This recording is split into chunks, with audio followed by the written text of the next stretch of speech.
Phillip Hughes died of an incredibly rare condition after he was hit in the neck by a cricket ball, causing bleeding into his brain, his Australian doctors said on Thursday.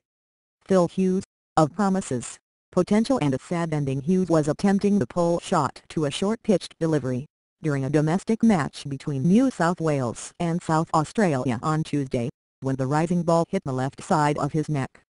A Aus PM Abbott leads flood of tributes for Phil Hughes. The 25-year-old South Australia player remained standing for a short time before collapsing to the ground. He never regained consciousness and died Thursday. Phil Hughes' death a sad day for cricket. Tendulkar. This was a freakish accident because it was an injury to the neck that caused haemorrhage in the brain. The condition is incredibly rare, Australian team doctor Peter Brukner told reporters. Hughes' death sends shockwaves across cricket fraternity. Only 100 cases ever reported. This is incredibly rare. Only one ever case reported as a result of a cricket ball. Brukner said he expected manufacturers and medical experts would review the design of cricket helmets, but added, "It's important to realize that, yes, we certainly need to review all our procedures and equipment, but this is an incredibly rare type of injury." Tony Grabbs, the head of trauma surgery at St Vincent's Hospital in Sydney where Hughes was taken, described the catastrophic injury as very rare and very freakish.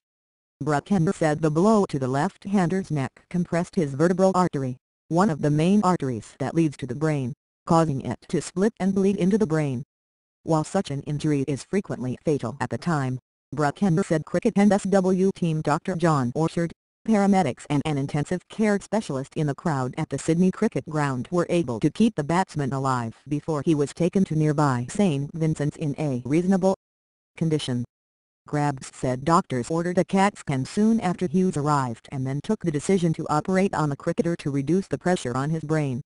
He went to theater to remove some of the skull around his brain to help to allow the brain to expand so it wasn't compressed, Grabbs said, adding that the surgery took about 80 minutes before Hughes was taken back to the intensive care unit.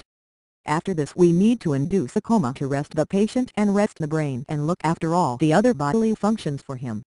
Over a period of the first 24 to 48 hours, as we know, he did not make very much improvement. And unfortunately as a consequence of the injury, he died."